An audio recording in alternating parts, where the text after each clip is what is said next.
What's up guys, it's me Jeremy, and here in Pro Team Comps Explained, we take a look at Pro Team Comps and break it down.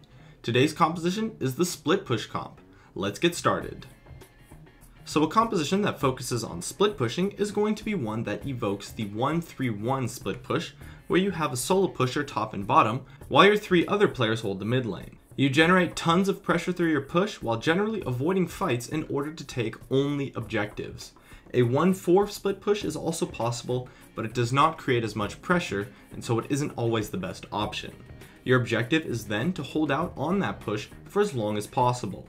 If a fight starts, you want to disengage it, and your allies can either rotate down, or you can just accept the fight as a loss and have your split pushers take multiple towers in exchange.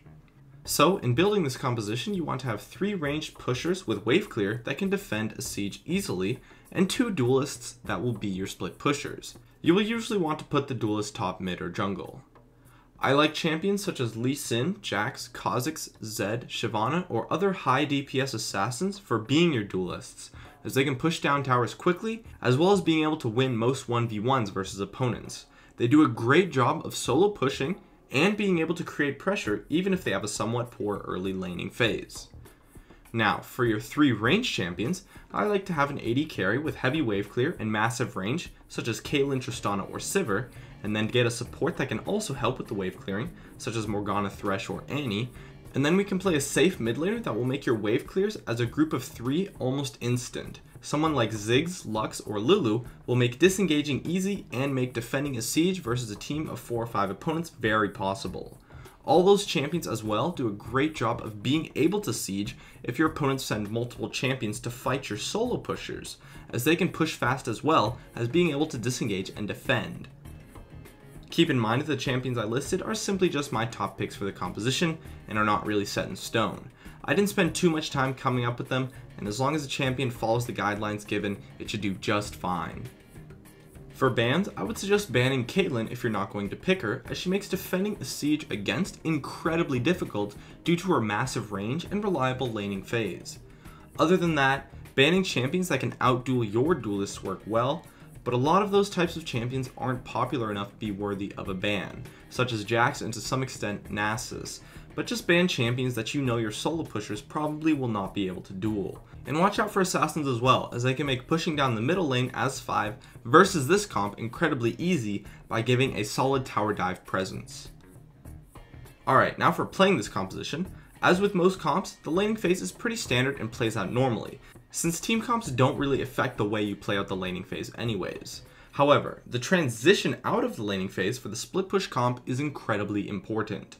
When you've reached the point where you want to end the laning phase, you want to transition to a few people mid lane and then into the full split push. And if not dealt with properly, you can end up taking multiple towers from it, since a split push out of nowhere that is heavily committed to can be difficult to deal with if the team lacks coordination. Now, you need to know that there are 2 major types of split pushing, the 1-3-1 split push and the 1-4 split push. The 1-3-1 push consists of your 3 ranged teammates holding the mid tower and preventing the opponents from pushing, while your 2 duelists push the side lanes.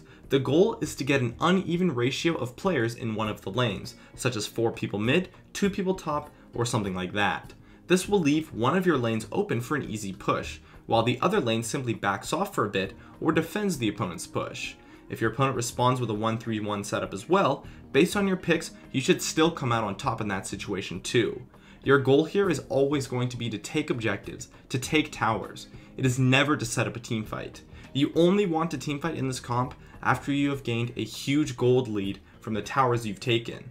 But in general, the 1-3-1 type of push is great for taking outer and possibly inner towers down as well. Now, the 1-4 push is a bit different. This push is more about opening the lane that you send 4 people to. So you send your strongest pusher to a solo lane in the hopes that your opponent will send 2 people. In this type of push, you want to force down the lane that you are sending those 4 people to. This type of push is a lot better for inhibitor towers, as otherwise it will be a little bit more difficult since it's easier to defend. In the 1-4 push, a team fight is actually possible, as you can have your solo laner rotate in for what may potentially be a 5v4 or 5v3 for quite a while until the opponents can catch up, so you can force flanks and dives that way. But when split pushing, you never want to fight an even team fight, unless you have a massive gold lead from your towers. Just disengage and back off before the fight even starts, and then use the fact that your opponent's devoted resources to that lane to push or apply pressure to different lanes. So because of this, you always need to be aware of what you're trying to accomplish with your split push and choose which type of push to do accordingly. And make sure that your solo lane pushers are definitely buying and using wards, as ganks on them can be devastating. All in all, just make sure to keep track of every single opponent on the map, as just one person being out of place will open up opportunities elsewhere. Even though you do want to avoid fights, that is never going to be always possible, so your split pushers knowing when to rotate in is also really important. Sometimes it's going to be best for them to rotate in and mop up a fight or set up a flank, and sometimes it's going to be much better for them to just stay in their lane and keep solo pushing. It's hard to know, but it's mostly about where the lane is and where your allies are. If you can get there quickly and the fight is close by, rotating in is probably a good idea, since it's easy to set up flanks this way.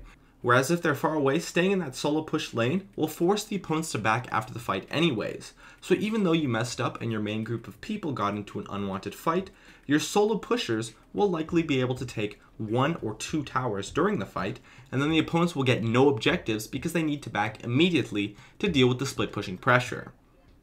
Also, it's good to mention that teleport abilities can work quite well too by helping the split pusher rotate in, but they are far from necessary and can make the laning phase difficult if you're not used to them. Alright, now for playing against this comp, it's really difficult if you don't know what to do, but I find that in general, if you can get a successful gank off on one of the solo pushers, and then rotate as a whole team to push down a single lane, it works quite well. The pressure is easily dealt with after you get that gank off, and then it's important to make sure that you still get objectives off of it though. The split push comp often takes down towers, so trading objectives is something you will probably end up having to do. In general, a 5-man push into one lane that you tower dive can also work quite well, but you have to do it quickly, and just be careful to not get stalled, which is what the comp is going to try to do to you.